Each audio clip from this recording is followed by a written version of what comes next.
So good evening सभी को।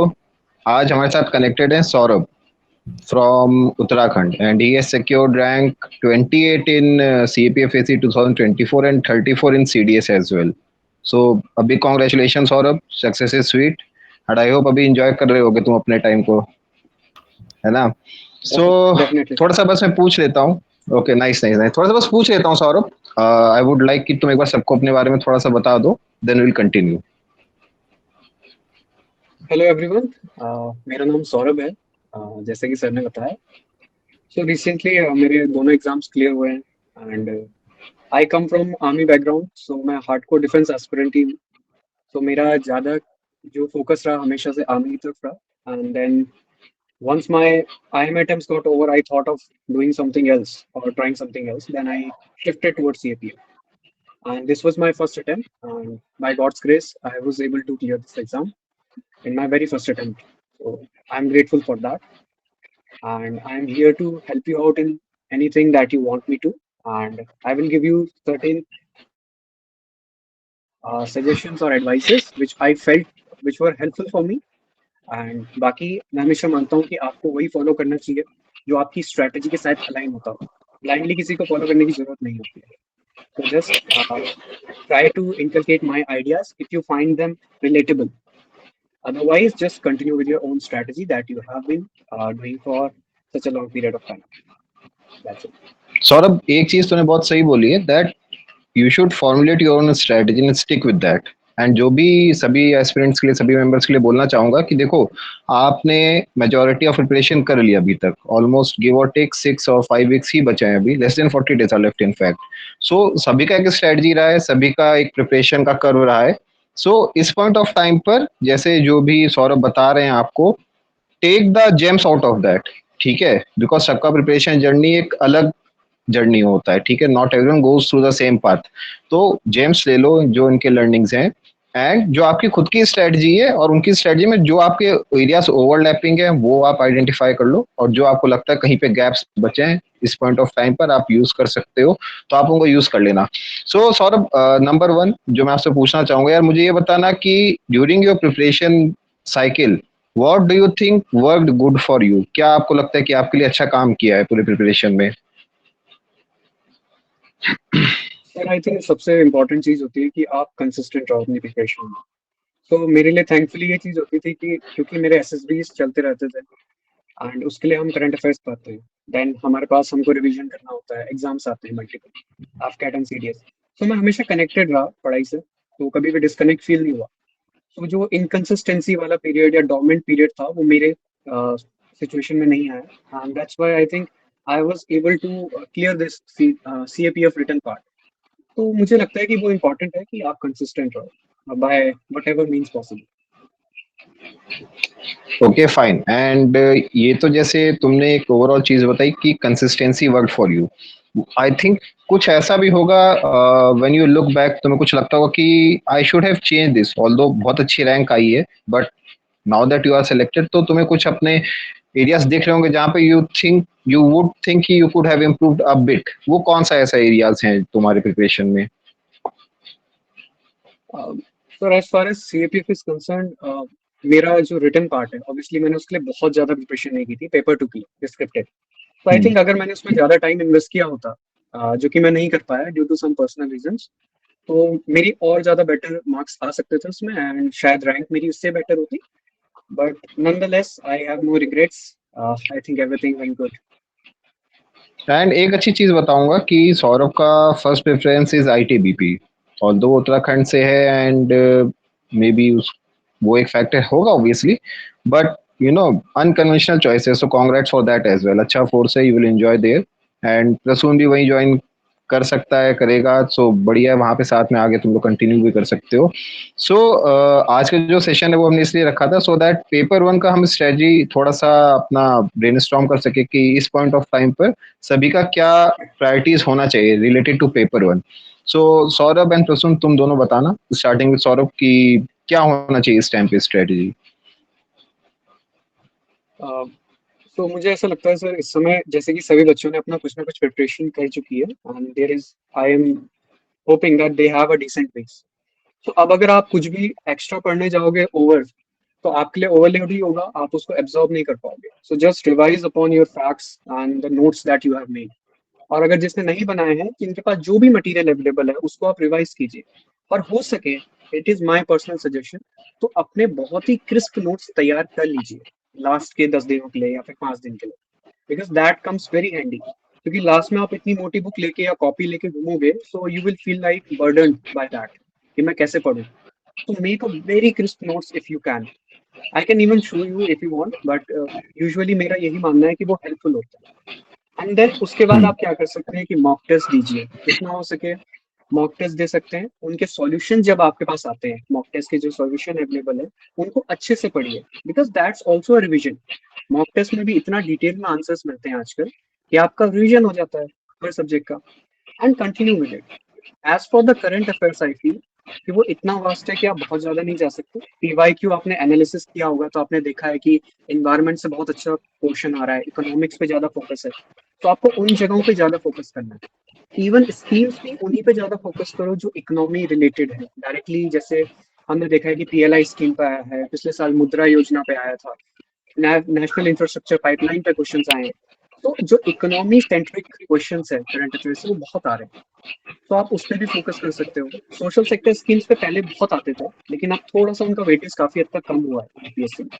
तो you should try to analyse those things and try to take best topics on which you are going to spend your time. तो वही आपके लिए strategy work करेगी। And mocks दीजिए, evaluate yourself. And as for the paper two, I am not going into that. तो आपका Prasoon and बाकी sir लोग आपका देखेंगे। तो that is the my point of view for paper 1।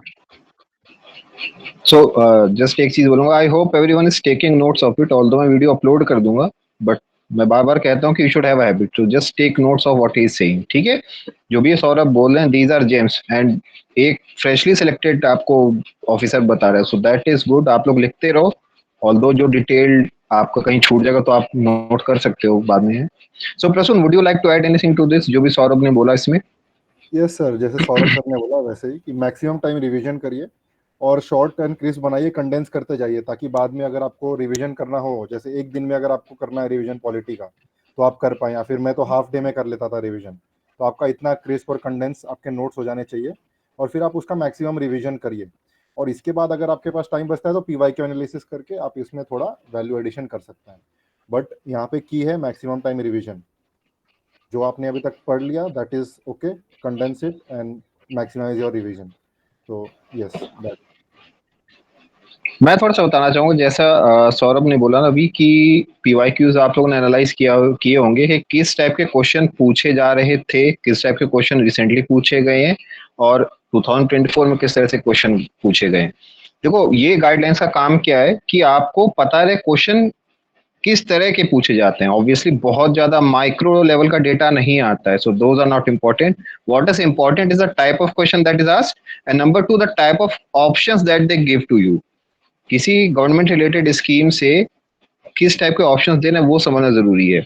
और एक चीज अच्छी जो सौरभ ने बताई है कि ये जो एक डेटा बैंक में जो टाइप ऑफ क्वेश्चंस आस्क्ड हैं, कि मतलब वो किस वेरिएंट के क्वेश्चन पूछ रहे हैं। मे बी गवर्नमेंट स्कीम्स की ज्यादा पूछ रहे हैं, मे बी इन्वायरमेंट की ज्यादा पूछ रहे हैं, मे बी फॉरेन रिलेशंस की ज्यादा पूछ रहे हैं। But my take on this is कि देखो, this is subject to change at any point of time. हो सकता है इस साल गवर्नमेंट स्कीम से ज्यादा पूछ रहे हैं। So take all of this as a rule of thumb. आपको पता होना चाहिए क्या क्या चीजें पूछे जाती हैं, रिगार्डलेस ऑफ क्या पूछा जा रहा है क्या नहीं पूछा जा रहा है। आपको पढ़ के तो सभी कुछ जाना है। मे बी आपने एनालिसिस किया हुआ है कि क्या ज्यादा पूछते हैं क्या कम पूछते हैं, and it so happens on the exam day that जो आपने एनालाइज किया उसके साथ it just falls parallel to your analysis. So in that case what happens is you will get a very good rank. But regardless of that कि जो भी आता है नहीं आता है, आप सब कुछ पढ़ के जाओ, बिकॉज मेन फोकस तो आपका ये है कि you should be able to attempt as many questions as you can, and number one thing is कि आपको पेपर 1 क्लियर करना ही करना है, ठीक है। सो एक तो ये पैटर्न की बात होगी। Then third thing is short notes making. बहुत अच्छी बात बता रहे हैं कि अगर आपके अंदर ये कैपेबिलिटी है कि आप एक सब्जेक्ट को within 2 days 3 days, even Prasoon 1 day, Saurabh में भी कुछ आवर्स में रिवाइज कर लेता हो। अगर आपके अंदर ये कैपेबिलिटी है तो उससे फायदा क्या होता है, that you are going through the same things again and again. आप इतनी बार उन चीजों को देख लेते हो कि क्वेश्चन स्पॉट जैसे ही क्वेश्चन आंखों के सामने से जाता है, you are able to identify the right option. तो वो capability, identification of the right option, word association development, ये तभी आती है when you have gone through multiple cycles of revision and वो शॉर्ट नोट्स मेकिंग। मैं क्या करता था बेसिकली यार, सौरभ एंड प्रसून, मैं नोट्स नहीं बनाता था। मैं बुक में ही छोटा छोटा लिखता रहता था, हाईलाइट, अंडरलाइन, और फिर साइड में लिख देता था। नोट्स नहीं बनाए मैंने, because initially when I started तो मैं बहुत लॉन्ग नोट्स बना लिए थे, एंड देन आई रियलाइज कि इससे रिवीजन ही नहीं हो पा रहा है। तो फिर मैंने नोट्स हटा दिए थे, जीरो कर दिए थे। बट मैं डेटा का, कोर्स का, इनका नोट्स बनाता था। सो अपना अपना तरीका होता है, वही है कि आपकी स्ट्रेटजी कि आप कैसे प्रिपेयर कर रहे हो। So this is all customisable, but आपको पता होना चाहिए। बट इस पॉइंट ऑफ टाइम पे सबसे जरूरी बात आपके लिए number one is revision, and number two is practice of PYQs, of मॉक्स। कुछ पेपर्स मैं भी सेट करके आपको दे देता हूँ। So I would like to ask Saurabh and Prasoon both, ये बताना कि इस टाइम पे लोग क्या गलतियां कर सकते हैं। सर अगर मैं बोलूँ मेरी तरफ से, जो मुझ पे भी बहुत ज्यादा प्रेशर था, ये चीजें आती है कि जब मल्टीपल चीजें चल रही हैं यूट्यूब पे and you see multiple videos, somebody is running marathon, somebody is running something else, तो ऐसा नहीं है कि वो रेलेवेंट नहीं है, आई am not saying, I am saying कि जब आप मल्टीपल चीजें देखने लगते हो तो आप कहीं ना कहीं अपना जो रियल स्ट्रैटेजी है, जो आपके प्रिपरेशन है, उससे हट जाते हो। You should follow your own strategy, आपके क्या सब्जेक्ट्स चल रहे हैं, आपकी अपनी क्या प्रिपरेशन है, क्योंकि मैराथन आपके हिसाब से नहीं चलेगी। तो you should have that in mind कि आपकी क्या प्रिपरेशन है, किस पॉइंट पे आपको किस चीज पे फोकस करना है। अपने स्ट्रॉन्ग, वीक और न्यूट्रल सब्जेक्ट्स पहले आइडेंटिफाई कर लेनी चाहिए, और उसके बाद उसी हिसाब से आपको प्रिपरेशन करनी चाहिए। और इस पॉइंट पे खासकर लास्ट मंथ में मैंने यही किया था। मेरी तीन मैंने कैटेगरीज बनाई थी। मेरे स्ट्रॉन्ग सब्जेक्ट्स में polity, science, maths and reasoning. मेरे न्यूट्रल सब्जेक्ट्स में geography and economy, and then मेरे वीक सब्जेक्ट्स थे हिस्ट्री एंड करंट अफेयर। तो आई न्यू कि मुझे क्या करना है, तो मैं अपने स्ट्रॉन्ग सब्जेक्ट्स को बिल्कुल ही स्ट्रॉन्ग रखा। मैंने उन पर बहुत हाईली फोकस किया कि मैं उसमें कुछ भी ना भूलूं, रिविजन किया। जो मेरे न्यूट्रल सब्जेक्ट्स है उनको मैं जस्ट रीड करता था। मुझे ये पता था कि अगर मैंने रीड किया है उनको एक दो बार भी, मल्टीपल टाइम, अगर मैं कर पाया हफ्ते में एक बार, दैट्स इनफ, क्योंकि पेपर में आंसर्स आपके क्लिक हो जाते हैं। You when you see the options it will click. लेकिन जो मेरे वीक सब्जेक्ट्स थे उसमें मैंने सिंपली ये डिसाइड किया कि जो इंपॉर्टेंट पार्ट है, जिनसे ज्यादा वेटेज आती है, मैं उन्हीं को फोकस करूं। हिस्ट्री में जैसे for example I took modern history, तो मॉडर्न हिस्ट्री से भी मैंने स्पेसिफिक टॉपिक्स उठाए जिन पर मैंने ज्यादा फोकस किया। रिवॉल्यूशनरी, सोशल रिफॉर्मर्स, जो हमारे वर्ल्ड वॉर सेकंड के टाइम के मूवमेंट्स थे, उन चीजों को मैंने ज्यादा टाइम दिया। आई फेल्ट कि अगर मैं एक दो क्वेश्चन भी अटेम्प्ट करता हूँ, बाकी के नहीं भी करता हूँ, दैट्स फाइन फॉर मी। तो मैंने वो डिसाइड कर लिया था। And then same for the current affairs, कि मुझे पता है कि कुछ सेक्शन ज्यादा हैवीली डोमिनेट करते हैं, तो मैंने उन्हीं पे फोकस किया। तो आप भी अपने हिसाब से स्ट्रेटेजाइज करो अपनी प्रिपरेशन के। बहुत ज्यादा यूट्यूब में इधर उधर भटकने की जरूरत नहीं है। जितना भटकोगे उतना कंफ्यूज हो जाओगे। मोस्ट लाइकली, अगेन, अगर आपके पास अच्छी कैपेबिलिटी है so surely go for it, but otherwise for me it was difficult, so I avoided that. That's it. Prasoon, तुम कुछ ऐड करना चाहोगे इस पर? यस सर, जैसे सौरभ ने बताया वैसे ही मैंने काफ़ी लोगों से कन्वर्सेशन की सर, इस ग्रुप के भी काफ़ी लोगों ने मुझे पर्सनली मैसेज किया। तो अभी एक गलती लोग क्या कर रहे हैं कि अभी करंट अफेयर्स नहीं पढ़ा, तो कोई पूछा था विजन आईएएस की सारी मैगजीन पढ़ लूँ मंथली। तो मैंने उनको वही बोला कि हाँ पढ़ तो सकते हैं, बट अब टाइम नहीं है। तो कुछ ऐसा बल्कि कंटेंट को अभी कमिट करना would be a mistake that anyone would commit, क्योंकि अब वो टाइम नहीं है। अब टाइम है कि आपने जितना पढ़ा है आप उसी को कंसोलिडेट करें, उसमें से आप जितना मैक्सिमम वैल्यू निकाल सकते हैं आप वो करें। और थोड़ा स्ट्रेटेजाइज करें कि जैसे सौरभ बता रहा था वैसे सबका होता है कि ये न्यूट्रल है, ये वीक है, तो जो वीक है उसको थोड़ा और कैसे बेटर करें। तो ऐसा करके आपको अब मैनेज करना है चीज़ें, जितना हो गया है उसी में अभी आपको मैनेज करना है। तो अभी कुछ बड़े और हेफ्टी कंटेंट में आप कमिट न करें खुद को। एक बार मैं सबको रिक्वेस्ट करूंगा यार, जो भी अटेंड करे अपना कैमरा ऑन कर लेना। And I think this is a novel thing for me. मैंने पहली बार सुना है कि मतलब जो कैटेगरी बताई है सौरभ ने कि strong, neutral and weak, so very good यार। मैं मतलब मेरे दिमाग में सोचा भी नहीं था कभी कि ऐसे भी कर सकते हो। जनरली होता क्या है कि लोग क्या ट्राई कर रहे होते हैं इस टाइम पे कि जो भी रायता फैला है पूरे साल में वो समेटने की कोशिश करते हैं। वो काम नहीं करना है, बिकॉज जो फैल चुका है वो फैला ही रहेगा, आप नहीं समेट पाओगे उसको। तो पॉइंट क्या है कि यार जो तुम लोग को पता है कि हाँ मुझे अच्छे से आता है, so go for 100% accuracy in that portion. आपको लगता है आपने पॉलिटी अच्छे से पढ़ा हुआ है, उसको ब्रश अप करो, रिवाइज करो। जितने maximum number of question you can get correct कर लो उनको, ठीक है। नंबर टू, अगेन सौरभ ने बहुत अच्छी बात बोली है कि जो वीक भी थे उसने दे he did not abandon them कि छोड़ दिया अब तो हो नहीं पाएगा। व्हाट ही ट्राइड वाज कि एटलीस्ट उसकी रीडिंग मार के जाए। एंड मैं हमेशा ही बोलता हूँ इससे फायदा क्या होता है कि if you get an easy question from one of your weak subjects, वो तुम तब भी अटेम्प्ट कर लोगे, वो हिट हो जाएगा एग्जाम में। But if you just leave some portion and go with think with the thought process कि नहीं ये तो अभी तक नहीं किया है, आगे भी नहीं हो पाएगा, बहुत इजी क्वेश्चंस भी तुम्हारे छूट जाएंगे। और जो तुम अपना स्ट्रेंथ सोचते हो, फॉर एग्जांपल जैसे पॉलिटी, कोई सोचता है कि मेरी सबसे स्ट्रांग तो पॉलिटी है, if you get a very tough question from polity वो तुम तब भी सॉल्व नहीं कर पाओगे and you will just waste your time in the exam. So जैसे सौरभ ने बोला, I think this is very good कि तुम स्ट्रॉन्ग, न्यूट्रल एंड वीक में कैटेगराइज कर सकते हो। जो वीक सब्जेक्ट्स हैं just try to finish them off कि ठीक है मैंने रीडिंग कर ली है, नो मैटर क्या आएगा क्या नहीं आएगा वो तो बात की बात है, but at least you go with a thorough reading of that. Reading तो आई गेस सबने कर लिया होगा बिकॉज मैं इस फैक्टर को जनवरी से स्ट्रेस कर रहा था। एंड सेम फॉर प्रसून, जैसे उसने बताया कि देखो क्लैरिटी जरूरी है, तो उस चीज को रखना है अपने दिमाग में। And related to paper two, Saurabh, मतलब although you might not be very comfortable with that, but I would like to know कि जैसे CDS दे रहे थे and then you switched over and come time में प्रिपरेशन करके you gave your paper two, so क्या strategy रखी थी तुमने पेपर टू को फिनिश करने के लिए, उसको तैयार करने के लिए?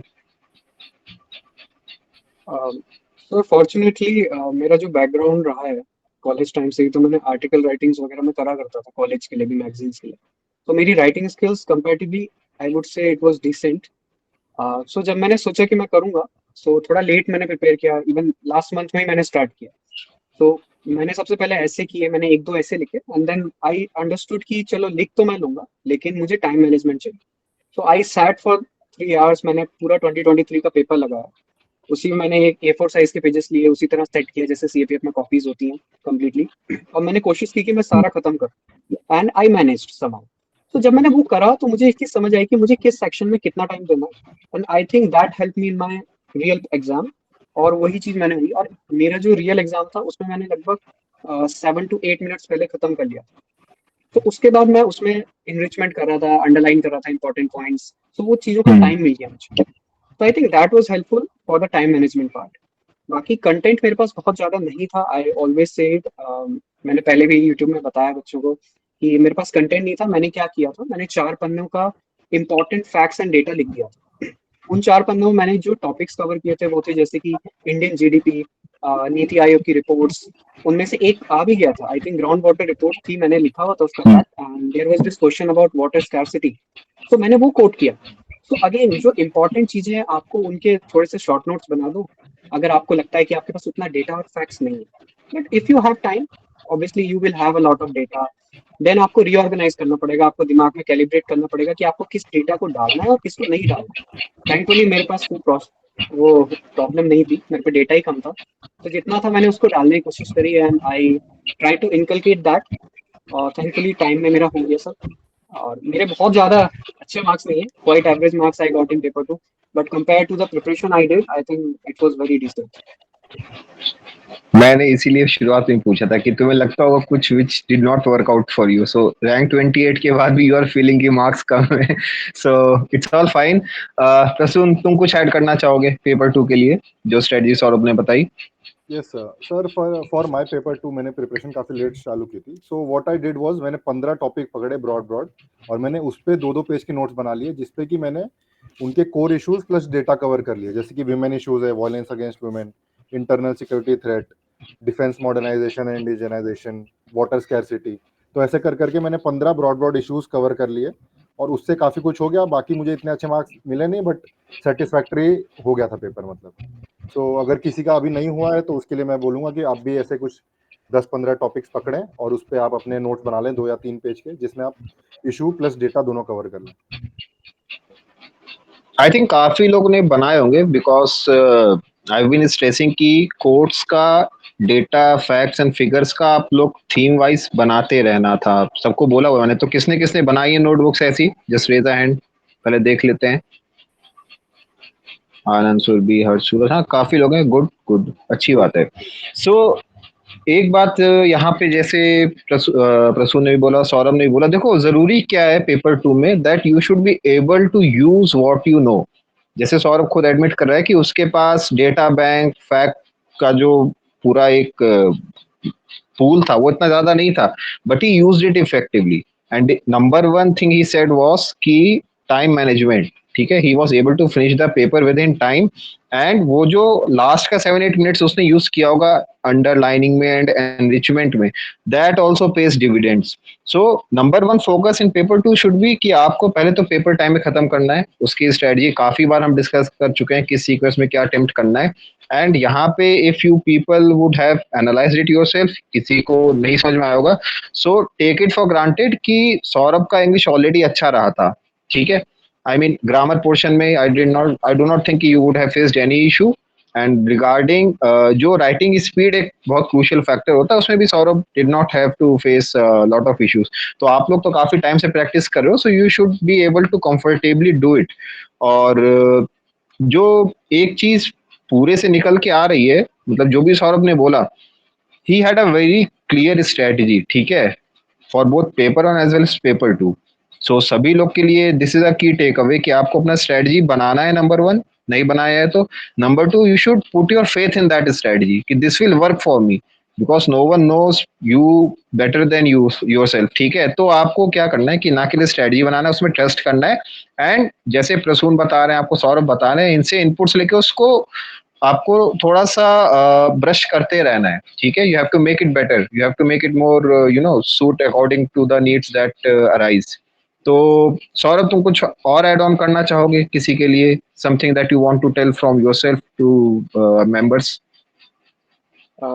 Yes, sir. One point which I have seen in multiple students or my friends also, maybe at one point of time, मेरे में भी ये थी कि that when you are writing specifically argument writing when we are doing, so I see that biasness आपका दिख जाता है, तो काइंडली अवॉइड दैट। कोशिश करो जितना हो सके बैलेंस अप्रोच से आप कहीं ना कहीं वो चीज डालते हो। फॉर एग्जाम्पल मैं जब भी किसी के साथ मैंने बात की है conversation for the reservation for let's just take topic, तो हमेशा होता है कि जब आप उनका आर्ग्यूमेंट राइटिंग पढ़ते हो तो यू अंडरस्टैंड कि ये लेफ्ट वाला है कि राइट वाला है। तो person your personal bias should not be there, वो एविडेंट नहीं होना चाहिए। तो जब आप आर्ग्यूमेंट राइटिंग स्पेसिफिकली लिख रहे हो तो प्लीज मेक श्योर कि आप बैलेंस्ड हो बहुत ज्यादा, क्योंकि अगर आपका पर्सनल बायस आता है तो वही चीज तो वो चेक करें पेपर में, तो आपको वो चीज का ध्यान रखना है। दूसरा अप्रोच आई थिंक ऐसे में अगर आप देखना चाहो तो multi dimensionality is very crucial. Don't be monotonous, क्योंकि कई बार हो जाते हैं एंड इसमें आपका फॉल्ट नहीं है, सब होते हैं। तो उसमें मैंने एक स्ट्रैटेजी जो मेरी थी पहले से कि मैं बहुत सारे एस्पेक्ट्स लेके चलता हूँ, कि हर टॉपिक को मैं देख लेता हूँ कि इसका हिस्टोरिकल एस्पेक्ट्स क्या है, इसका ज्योग्राफिकल सिग्निफिकेंस क्या है, इसका लीगल एस्पेक्ट क्या है, सोसाइटल एस्पेक्ट क्या है, टेक्नोलॉजिकल एस्पेक्ट्स क्या है, इसका एनवायरमेंटल एस्पेक्ट्स क्या है, इसके इकोनॉमिकल एस्पेक्ट्स क्या है, even ethical and moral aspects क्या है। तो ये सारे के सारे एस्पेक्ट्स को आपको इंटीग्रेट करने की कोशिश करनी है। आप अपने दिमाग में अगर ये रख के जाओगे तो आप वहाँ पे कोई भी पॉइंट नहीं भूलोगे और आप अच्छे से ऑर्गेनाइज कर पाओगे। So just keep it in mind, और आइडियाज आपके पास श्योरली होंगे, आपने अपनी प्रिपरेशन करी है।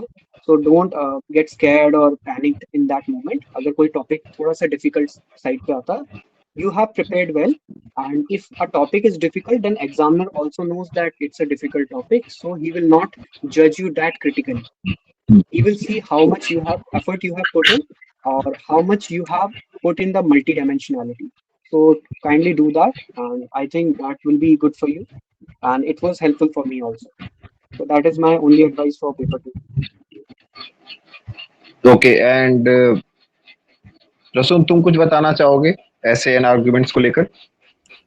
सर जैसे सौरभ ने बोला कि डाइवर्स पर्सपेक्टिव्स में ऐसे को लिखना है ताकि थोड़ा जो पढ़ रहा है उसके लिए भी इंटरेस्टिंग हो, प्लस प्रैक्टिस करनी है काफ़ी, क्योंकि कुछ लोगों को अभी भी ज़्यादा टाइम लग रहा है। जैसे मैं शीट्स देख रहा था तो 20-20 मिनट लग रहा है एक ऐसे को, तो प्रैक्टिस रखनी है। बाकी जितना कंटेंट है उसी से आप लिखना चालू कर दीजिए, लिखते लिखते भी आप लोगों का कंटेंट डेवलप हो जाएगा। When you write, when you make some mistakes, then you will feel कि क्या और करना चाहिए।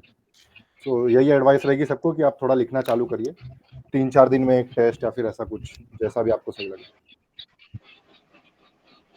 सो देखो, सभी को फिर मैं बताना चाहूंगा कि आर्ग्यूमेंट राइटिंग में be very clear on one thing. Whole preparation में आपको एक चीज पर अटमोस्ट क्लैरिटी होना चाहिए, that after selection you all are going to be government servants. So अपने दिमाग में अटमोस्ट क्लैरिटी इस चीज को रखो कि जो भी गवर्नमेंट पॉलिसी है, regardless of what is being said in the media, regardless of what some so self-professed experts are telling you, you have to basically agree with the government. सो आप उसके अगेंस्ट कोई अपना बायस लेकर नहीं चल सकते eight any point of time, because आप हो सकता है कि कुछ भी पर्सनल बायस है आपके, will be order to carry out government decisions. तो ये तो एक कोर वैल्यू है ही है of government services, that you have to agree with the government policies, कितना भी कंट्रोवर्शियल हो, नहीं दिखाना है, सोचना ही नहीं है उस तरह से, ठीक है। And number two the thing is कि जो आपकी पर्सनल बायस है एग्जाम में उनको लेकर नहीं जाना है। आर्ग्यूमेंट राइटिंग में भी जो भी आप आर्ग्यूमेंट्स लिख रहे हो, they should come out as balanced arguments, बहुत लॉप साइडेड आर्ग्यूमेंट्स नहीं देने हैं। सो रिगार्डलेस ऑफ कि आपको खुद क्या लगता है, आप उसको बाहर मत आने दो, चीजों में बैलेंस रख के चलो, और जितना हो सके कॉन्ट्रास्ट करना है, but it should never look like कि that you yourself are favouring a certain side of it, ठीक है। जो सौरभ ने बहुत अच्छी बात बताई है। एंड सौरभ, जनरली मैं ऐसे इसमें लोगों को क्या बोलता हूँ कि how to proceed about a descriptive ऐसे कि आप एक इंट्रोडक्शन दे दो, उसके बाद 4 या 5 मेजर डायमेंशन कवर करो उस टॉपिक के in order of priority, and हर मेजर डायमेंशन के अंदर 3 या 4 माइक्रो डायमेंशन आप माइक्रो पॉइंट्स कवर कर लो। तो जैसे कि तुमने बताया उसी ऑलमोस्ट उसी डायरेक्शन में ये, अलॉन्ग विद जैसे प्रसून ने भी लास्ट टाइम बताया कि एग्जांपल्स देते रहने, सो वो रियल वर्ल्ड से कोरिलेट होती रहे हर चीज। सो आर्ग्यूमेंट ऐसे राइटिंग को लेकर तो ऑब्वियसली यही रहेगा। And Saurabh, I would like to know कि आपने जैसे प्रेसी राइटिंग, कॉम्प्रिहेंशन, ग्रामर के लिए क्या क्या किया था? सर मैंने ज़्यादा उसमें फोकस नहीं किया था। ग्रामर के लिए मैंने ज़्यादा सोचा भी नहीं था, बिकॉज सीडीएस का एग्जाम हम देते हैं तो उसमें इंग्लिश पोर्शन होता है, सो आई फील्ड की ग्रामर ठीक ठाक ही है। So I just hmm went with it. थोड़ा बहुत वीडियोस ऑनलाइन रहती हैं, so we just watch that, rules देख लिए थोड़े बहुत इधर उधर। कुछ मेरे पास प्रायर नोट्स थे इंग्लिश के, अभी भी हैं, सो मैं उन्हीं को रिवाइज करके चला जाता था, and that's enough for me. As for the precis writing, so उसके लिए मैंने थोड़ा देखा था यूट्यूब में इधर उधर कि आखिर कैसे करते हैं, and then finally I realise ठीक है, इसमें एक बार रीडिंग करो आप प्रेसी की जो आपको मिला है, and then try to summarise in your own words. तो हम्म कई बार बच्चे करते हैं कि उन्हीं वर्ड्स को यूज करने लग जाते हैं एग्जैक्टली और उनमें से कुछ लाइन मिस कर देंगे, एंड दे फील लाइक वो समरी बन गई। नहीं, you have to know the crux according to me, which I realise कि आपको एक बार रीड करना है, understand the entire passage and then summarise it in your own words. तो आराम से टाइम दो, ज्यादा पैनिक मत करो जल्दीबाजी के चक्कर में, and be just calm while doing that, and also use conjunctions as much as possible. आप वर्ड्स वेस्ट नहीं करना चाहते, बहुत ही अननेसेसरी आर्टिकल्स वगैरह यूज ना करें तो ज़्यादा बेटर है। बाकी you have to be good, you have to write correct English also. ऐसा नहीं है कि बिल्कुल ही आप टूटी फूटी इंग्लिश लिख रहे हो, so that will also go negative. I think that's from my side for Pressy writing. Okay fine, Prasoon तुम बताना, तुमने सेम सेगमेंट्स के लिए क्या क्या कैसे तैयारी की थी? सर ग्रामर के लिए तो मैंने पीवाईक्यू लगा लिए थे, मैंने 2 दिन अलॉट किए थे हाँ अपने ग्रामर के लिए, तो मैंने उसके पीवाईक्यू लगा लिए थे जितने साल के मुझे मिले थे, तो उससे मुझे रूल्स वगैरह समझ गए थे और एकदम मिनिमम टाइम में मेरा ग्रामर पूरा कंप्लीट हो गया था। सेकेंडली सर प्रेसी और कॉम्प्रिहेंशन का ऐसा था कि सर उसकी सिर्फ प्रैक्टिस की थी मैंने, जो मॉक में आ रहे थे वैसे ही ऑनलाइन एक वीडियो देखी कि ऐसे करता है, उसके बाद मैंने प्रैक्टिस करने लगा, क्योंकि मुझे लगा इसका हैंड्स ऑन एक्सपीरियंस रहेगा तो ज़्यादा बेटर है रैदर देन कि मैं रूल पढ़ूँ और ये वो। उसके बाद जैसे सौरभ बोल रहा था वैसे ही कंजक्शन वगैरह यूज़ किया, समझा कि वो बोलना क्या चाहता है और उसको फिर अपने वर्ड्स में लिखा, रादर देन कि कुछ वर्ड लिख के लाइन डिलीट करके जैसा लोग करते हैं वैसा नहीं। First I read it, understood it, then उसको समराइज किया in decent enough English, and उससे मुझे ठीक मार्क्स आ रहे थे, तो मुझे लगा कि this is how I can go for the exam, तो मैंने वैसे प्रोसीड किया। आई थिंक इतना ही चाहिए इसमें, सो मेरे लिए तो कुछ ऐड करने के लिए नहीं है। एवरीवन मस्ट हैव अंडरस्टूड कि नंबर वन चीज क्या है इस पूरे पोर्शन में, अंडरस्टैंडिंग है। जितना अच्छा आप समझ पाओगे उतना अच्छा आप रिस्पॉन्ड कर पाओगे, ठीक है, both for comprehension as well as precis. And grammar के लिए ऑब्वियसली पीवाईक्यूज वाला अप्रोच भी काम कर सकता है, एंड सौरभ ने तो ऑलरेडी तैयार किया हुआ था, सो उसमें ज्यादा कुछ नहीं है। सो मेरी तरफ से तो इतना ही था यार, जितना मुझे पूछना था, जितना फर्स्ट मीटिंग में हम लोग सीख सकते हैं। एंड सौरभ एंड प्रसून से आप लोग कुछ पूछना चाहते हो यार, तो please come up with your doubts. Prasoon से तो ऑलरेडी हम लोग ने एक बार पूछा हुआ है, तो feel free and ask anything that you want, and जितना हो सके एग्जाम रिलेटेड पूछना, ठीक है। तो जिसको भी पूछना है प्लीज रेज द हैंड यार।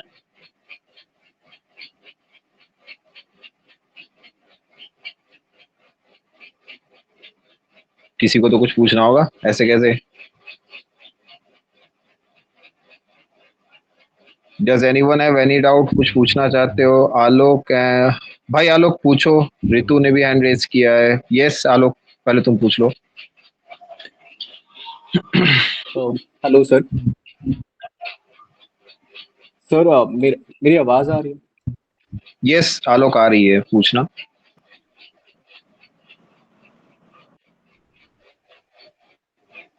सर मेरा क्वेश्चन ये है कि प्रसून सर और सौरभ सर से कि टाइमिंग क्या अलॉट करी थी पेपर 2 में अलग अलग कंपोनेंट्स के लिए, कि ऐसे कितने देर में आइडली खत्म कर देना चाहिए, या फिर आर्ग्यूमेंट का ऐसा कुछ बनाया था या नहीं बनाया था, या फिर जस्ट खत्म कर दिया?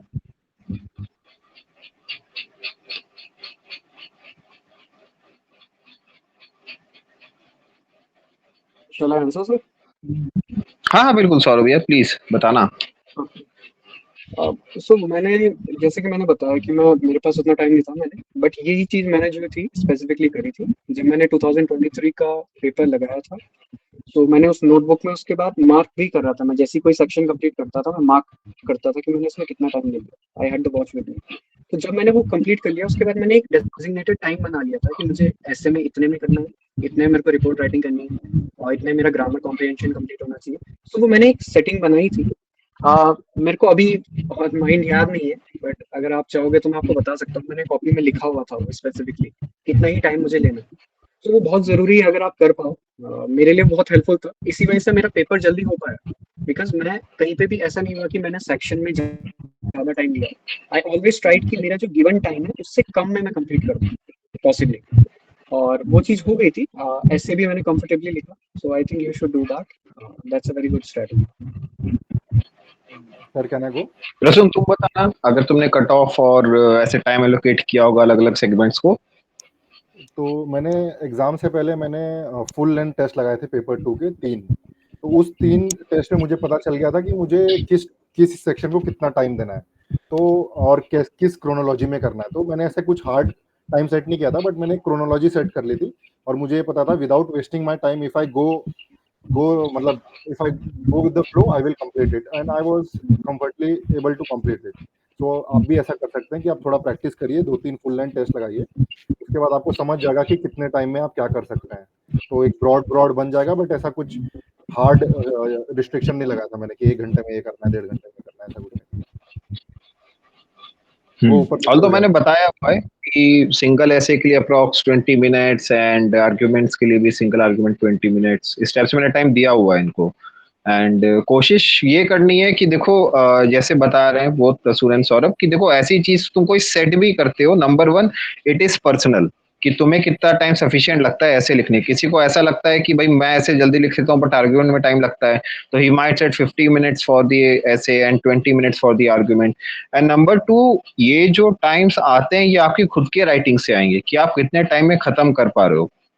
दोनों चीजें आपको दिमाग में रखनी है। एक स्टैंडर्ड तो ऑब्वियसली मैंने बताया हुआ है सबको टाइम के हिसाब से। नंबर टू, आपको प्रैक्टिस करके खुद से अपनी लिमिट फाइंड करनी पड़ेगी कि मैं कितने टाइम में कर पा रहा हूँ। ठीक है, सीक्वेंस प्रसून ने बताया हुआ था, सौरभ ने आपको रूल ऑफ थंब बता दिया है कि कैसे प्रोसीड करना है।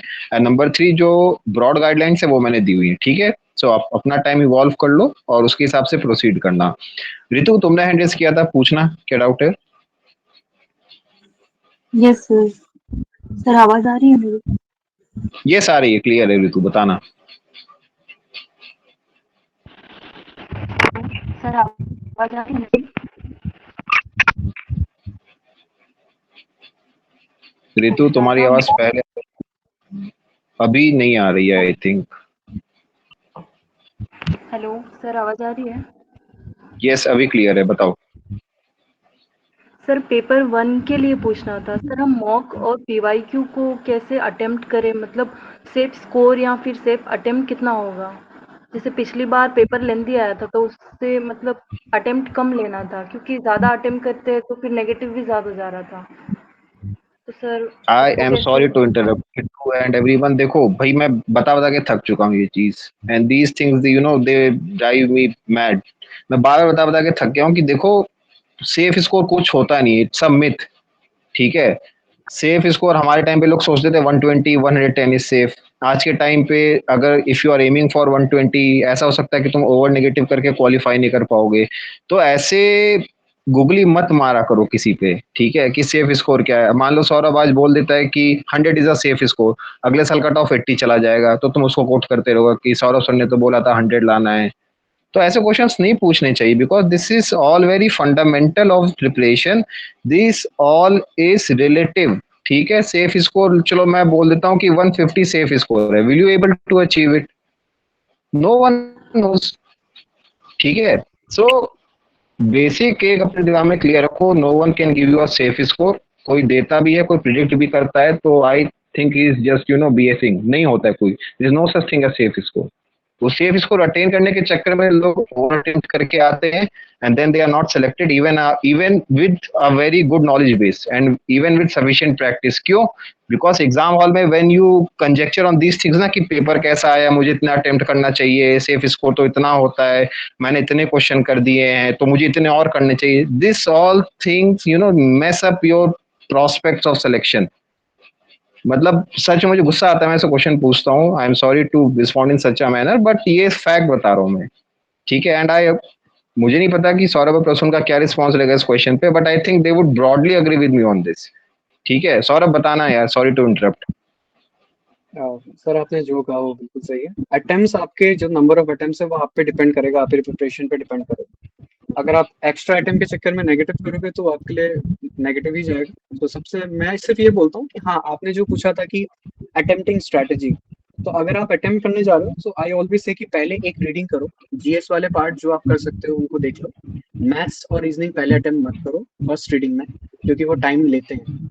तो go through the entire paper once, जितने अटेम्प्ट हो रहे हैं उतने कर लिए, फिर वापस आओ and then start attempting your maths and reasoning and try to be very quick और स्मार्ट अबाउट इट। अगर कोई मैथ्स का क्वेश्चन या रीजनिंग का क्वेश्चन ज्यादा टाइम ले रहा है, so leave it, don't waste too much time. अगर आपको समझ आ गया, एंड में जब टाइम बच जाए तब आराम से आप उसको कर सकते हैं अटेम्प्ट, और बाकी क्वेश्चन का अपना टाइम यूटिलाइज कीजिए एंड सी कि जितना आप कर सकते हो। अटेम्प्ट्स का तो बढ़िया ही है, आप जितने ज्यादा कर पाओ।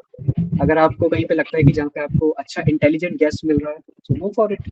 और कहीं पे अगर आपको बिल्कुल ही नहीं पता, कोई हिस्ट्री का, मेडिवल हिस्ट्री का कोई क्वेश्चन आ गया जिसके बारे में आपने सुना ही नहीं, तो वहां पे आप क्यों उतना अटेम्प्ट लगाना चाहते हो? So that will be very negative for you. So just its basis, just go with a single reading first, then attempt the mathematics part according to me, and then again in the end अगर कोई question बहुत ज़्यादा time ले रहा है तो last में सबसे ज़्यादा। That's it. That was my strategy, and I hope it will work for you also if you implement it.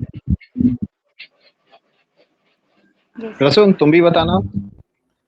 जैसे कि सर मैंने पिछली बार बताया था रितु जी, आप मॉक लगाइए, उसके बाद आप देखिए आपकी एक्यूरेसी कितनी बन रही है। अगर आपकी जैसी आप एक्यूरेसी बन रही है, आप उसके हिसाब से आप अटेम्प्ट कर सकती है। प्लस मेनली उस दिन पे जैसा पेपर आएगा उस पर डिपेंड होता है कि आप कितना अटेम्प्ट कर पाएंगे। जैसा सौरभ बोल रहा है, मेरा भी वही स्ट्रेटेजी थी। 3 राउंड में मैं पेपर अटेम्प्ट करता था, जिसमें कि फर्स्ट में जो श्योर शॉट है जीएस वाले वो कर देता था, सेकेंड में 50-50 वाले प्लस मैथ्स एंड रीजनिंग वाले कर देता था, फिर थर्ड में जो एकदम ही रैंडम तुक्का मारना है वो कर देता था। और थर्ड रीडिंग के बाद आई डोंट थिंक सो आपको टाइम मिलेगा। तो आपको भी एक ऐसी स्ट्रेटेजी बनानी पड़ेगी जो कि बनेगी आपके मॉक पे।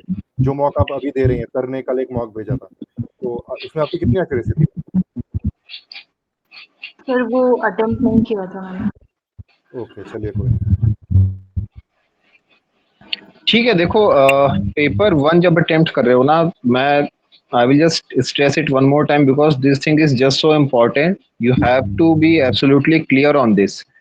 आप खुद से पेपर का असेसमेंट मत करो प्लीज एग्जाम डे पे। Do not go with a preconceive notion कि सेफ स्कोर इतना होता है, सौरभ सर ने बोला था ये, प्रसून सर ने बोला था ये, सिद्धार्थ सर ने ये बोला था, अब मैं तीनों का एवरेज कर लूंगी तो एवरेज आ रहा है 112.66, तो मुझे इतने स्कोर तो लाने ही है। ये काम नहीं करना है, ठीक है। प्रसून ने स्ट्रेटजी बताई है, सौरभ ने बताई है, मैंने बताई है, आपको जो अच्छा लगता है। स्टार्ट ऑफ द वीसी इस बात से हुई थी कि you should have your own strategy, you need to have one. जो आपने स्ट्रेटजी बनाई है, रिगार्डलेस ऑफ पेपर की डिफिकल्टी लेवल क्या है, पेपर में किस टाइप के क्वेश्चन पूछे गए, आपने कितने अटेम्प्ट किए, कितने नहीं किए, स्टिक विद दैट स्ट्रेटजी, ठीक है। बिकॉज यहाँ पे गेम इसका नहीं कि आप 250 में 200 स्कोर कर रहे हो, गेम है कि आप 250 में 100 स्कोर कर पा रहे हो कि नहीं, एंड लोग नहीं कर पा रहे हैं। ठीक है, उसका रीजन क्या है? बिकॉज यही सब चीजें सुन सुन के यूट्यूब से, और मे बी पता नहीं कौन बताता, I do not know, but these are the very people, these are the very candidates who have been selected in 24। ठीक है, तो जो वो बता रहे हैं प्लीज लिसन टू देम। किसी और का मत सुन के कि सौरभ सर ने नहीं बताया, प्रसून सर ने सेफ स्कोर नहीं बताया, तो अब मैं उसकी सुनूंगी जो मुझे सेफ स्कोर बता देगा। तो ऐसे काम मत करो। You need to believe in your efforts. ठीक है, जो क्वेश्चन बिल्कुल नहीं आता है, कल कुछ लोगों ने इतने ज्यादा रॉन्ग अटेम्प्ट्स किए उसकी वजह से बहुत खराब हो गया स्कोर कल के मॉक टेस्ट में। ठीक है, तो जो क्वेश्चन सुना ही नहीं है उसको प्लीज हाथ मत लगाओ, छोड़ दो बस उसको। Do not go for that probability कि अच्छा वो तो इतना माइनस होता है बट इतना करेक्ट होने पे इतना स्कोर कर लूंगा, सो प्रोबेबिलिटी तो ये बैठ रही है, ओवरऑल तो मैं प्लस में रहूंगा। एंड फिर सेम लोग आके एग्जाम के बाद में मुझसे ये बोलते हैं कि सर वो मैंने ब्लाइंड केसेस लिए थे, उन्होंने पेपर खराब कर दिया। ठीक है, तो ऐसे काम नहीं करने, आप स्ट्रेटजी बनाओ अपनी। If that strategy is working out for you, test it in the mocks and carry the same strategy in the exam. If you need to fine tune it, अपने फ्री टाइम में करो उसको, अभी तुम्हारे पास time है उस चीज के लिए। एंड एक चीज बहुत जरूरी है कि जैसे सौरभ और प्रसून दोनों ने बताया कि आपको पेपर के थ्रू ना मल्टीपल टाइम्स जाना ही पड़ेगा। बिकॉज होता है कि जब आप एक रीडिंग में देते जा रहे हो, एक बार में क्वेश्चन पढ़ रहे हो, मे बी आपको उस टाइम पे वो चीज हिट ना करे, but when you have a second look at it तो आपको कई चीजें याद आ जाती हैं। और या फिर कई चीजें ऐसी इतनी ऑब्वियस होती है ना कि आपकी आंखों के सामने होती है but you are not able to spot them. वो सेकंड रीडिंग थर्ड रीडिंग में आप स्पॉट कर लोगे इनको। ठीक है, सो रितु यार इस चीज पे एब्सोल्युटली क्लैरिटी रखो अपनी, that you can not have a safe score, there is no such thing as a safe score. ठीक है, कई लोग ऐसे हैं जो लास्ट ईयर 2024 में थे यार, 2023 का अटेम्प्ट दिया था उन्होंने, एंड दे सेड कि सर उनका प्रिपरेशन अच्छा था, but where they went wrong was judging this difficulty level and formulating their strategy। उन्होंने सोचा कि नहीं मुझे तो और क्वेश्चंस करने चाहिए, and then they went at and did some more question which absolutely कोई जरूरत ही नहीं थी उसकी। ठीक है, तो अपने प्रिपरेशन पे ट्रस्ट रखो, तुम्हारी तैयारी खासतौर पे अच्छी है, तो just go with the clear strategy in mind. ठीक है, लालू तुमने हैंड रेस किया है, पूछना अगर कोई डाउट है तुम्हारा।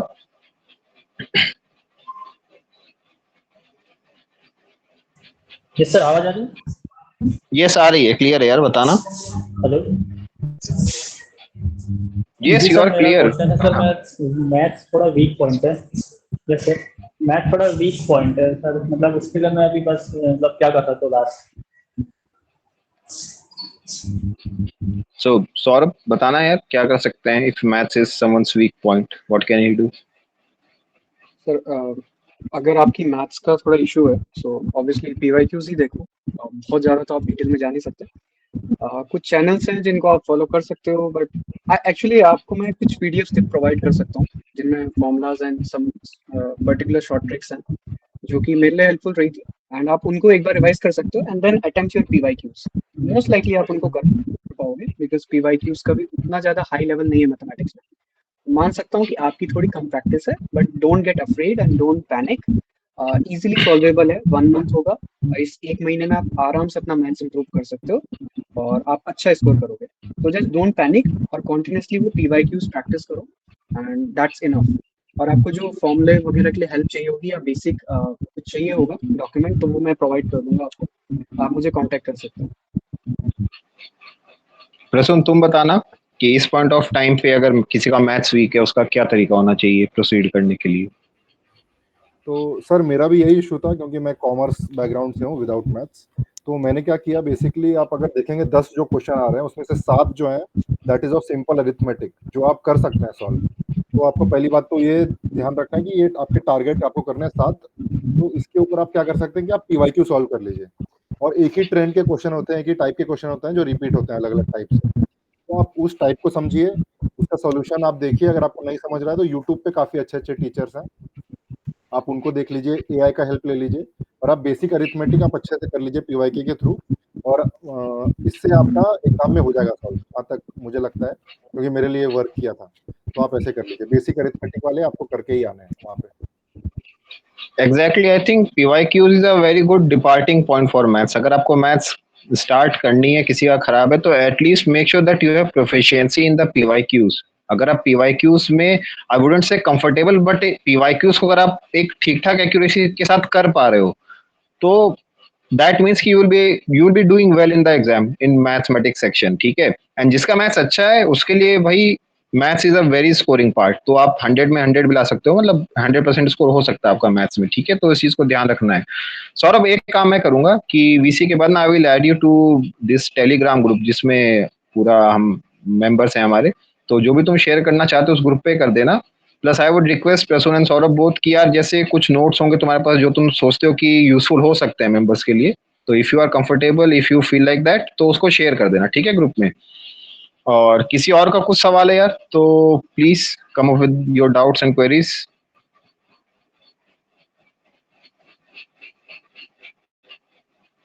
Yes, Anand and Surabhi. आनंद पहले तुम पूछना। सर एक छोटा सा डाउट था कि जैसे कि दोनों सर ने बताया कि लास्ट टाइम पे मॉक्स अटेम्प्ट करो जितना ज्यादा हो सके for both paper 1 and paper 2। Sir मॉक्स basically like PYQs है ना, या फिर कोई अलग से कोई टेस्ट सीरीज वगैरह लगानी है? खाली पीवाईक्यूज लगाने हैं, राइट? भाई सौरभ बताना, मुझे तो समझ में आ गया तुमने क्या बोला, बट आनंद को मे भी थोड़ा डाउट है अभी भी। पीवाईक्यूज आप लगाओगे, वो तो आपके लगा ही रहे हो आई थिंक इतने टाइम से, तो आपको एक्स्ट्रा मार्क्स जो मिल रहे हैं आप लगा सकते हो उनको। ऐसा नहीं है ना, आप रीअटेम्प्ट करोगे तो क्या फायदा फिर। तो आपके पास जितने भी मार्क्स अवेलेबल हैं आप लगाइए। आपके पास टेक्स्ट बुक का काफी चीप आता है बट उतना रेलेवेंट नहीं होता है। आई हैव ऑलवेज फाउंड कि textbooks notes are not that relevant. But अगर आपके पास कहीं और से टेस्ट सीरीज है अच्छी जो आपको लगता है, तो वो एक प्रैक्टिस ही हो रही है आपकी एंड रिविजन ही हो रहा है। It's good, go for it. And PYQs are must, वो तो जरूरी है।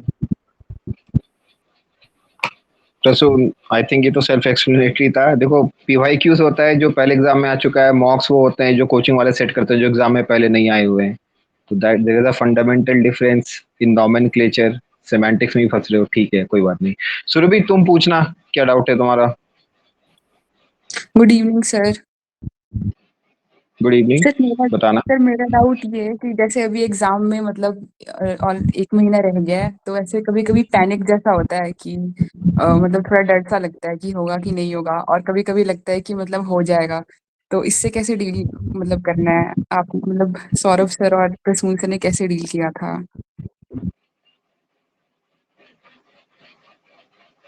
बताना सौरभ, फिर प्रसून। ये तो हमेशा ही लगा रहेगा and that's very normal part of being in a competitive exam, giving competitive exam. तो उसके बारे में ज्यादा मत सोचिए and go for it, positive mindset. कभी कभी ऐसा टाइम डेफिनेटली आएगा जब आपको लगेगा मैंने कुछ प्रिपेयर ही नहीं किया, I am not able to retain, I am not able to absorb. But ऐसा नहीं होता, पेपर में जब आप बैठते हो तो आपको होगा।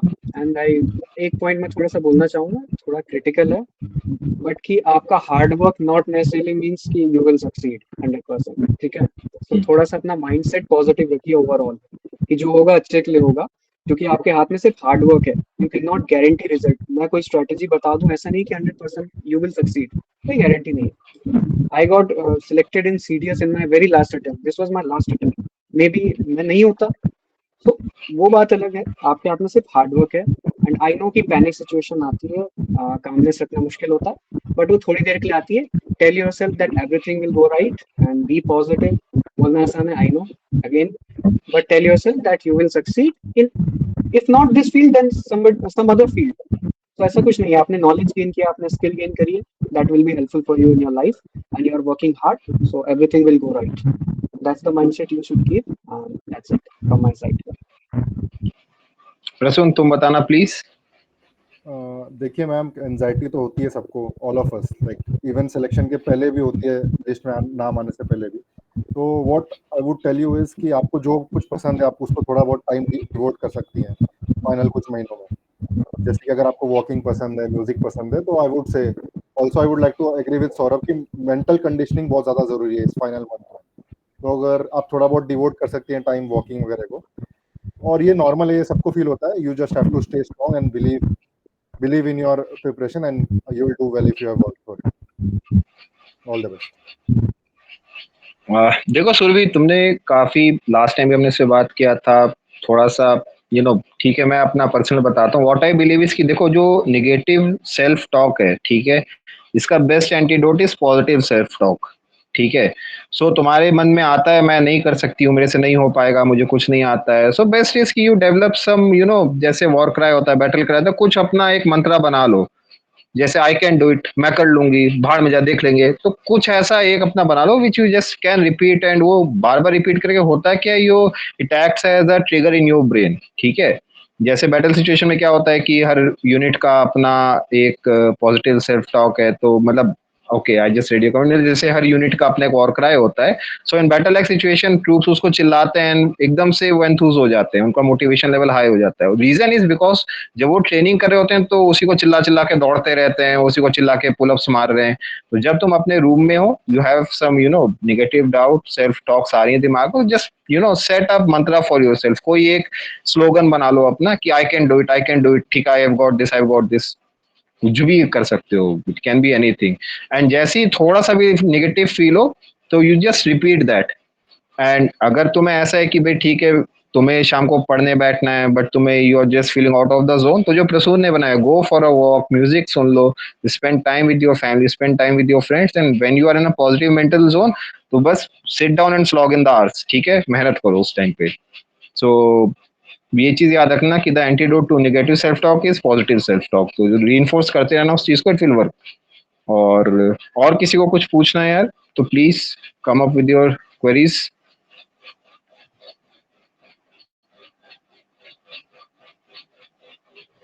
ठीक है, तो आई गेस इतना ही था।